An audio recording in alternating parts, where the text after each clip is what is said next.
You know, when it comes to being successful in life, whether it's personal or in business, having a life coach is so much help. But in business, it can make a huge difference, whether you're a success going forward or passing it down to your kids. Now, Caine Nakata and Jasmyn Nakata are here from Milestone Coach Advisory Services. And you guys, we were chatting in the break because I had so many questions. I come from a family business, and you were making my mind going, wow, so many things that I haven't thought of. But Caine, for a business owner out there, what are the benefits that we see in what you guys do, a Milestone Coach, and the services that you offer?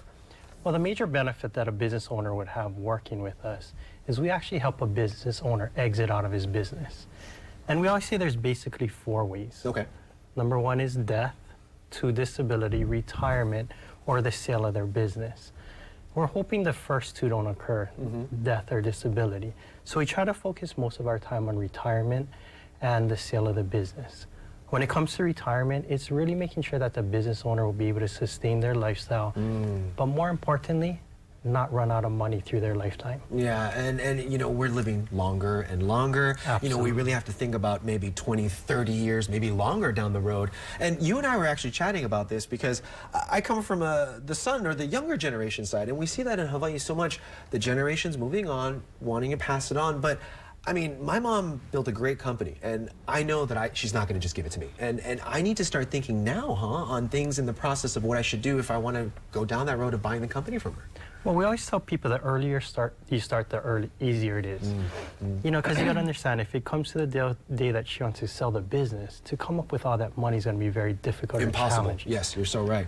Yeah, and then when business owners, you know, if they're out there and they're thinking about the time, and this is so funny, I know my mom, she's so busy, and then one day, I think retirement, the age is going to just sneak up on her, and she's like, well, but is it something they should start thinking about now? When should a business owner really start looking towards that transition?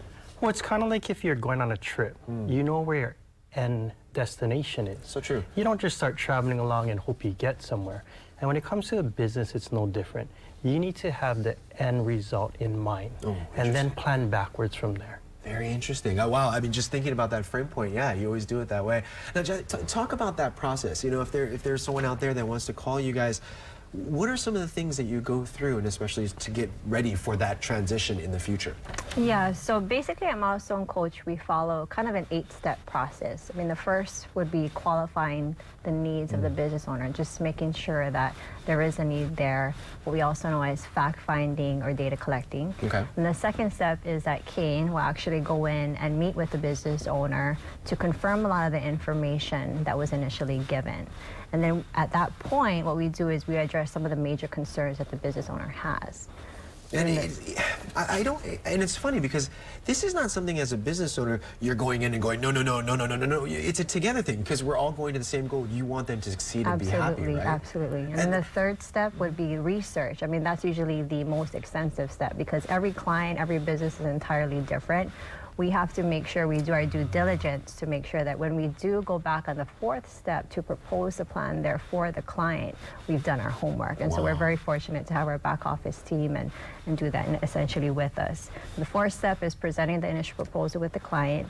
And then following that, oftentimes we'll have to go to a 5th step because at that point of the initial proposal, there may be some changes that the business owner would like to have occur. So at the 5th step is again going back with our back office team, making those changes. 6th step would be implementing the final proposal or the final plan.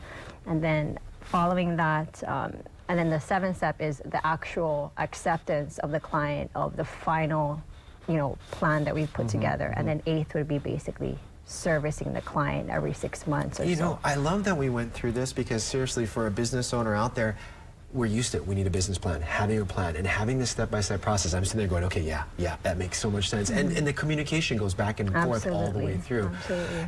Thank you, guys, because, you know, this is something that in Hawaii, we all want to work hard to preserve something for our children and our future generations, but passing that on, have you guys really thought about it? Well, they have. So again, thank you so much for coming in and talking about this. We'll have all the information on our website that leads to your guys', but seriously, I'm going to give you guys a call after the show because we need to talk a little bit more. All right, coming up next on Living 808, we still have so much fun packed in the show. You got to come back after the break.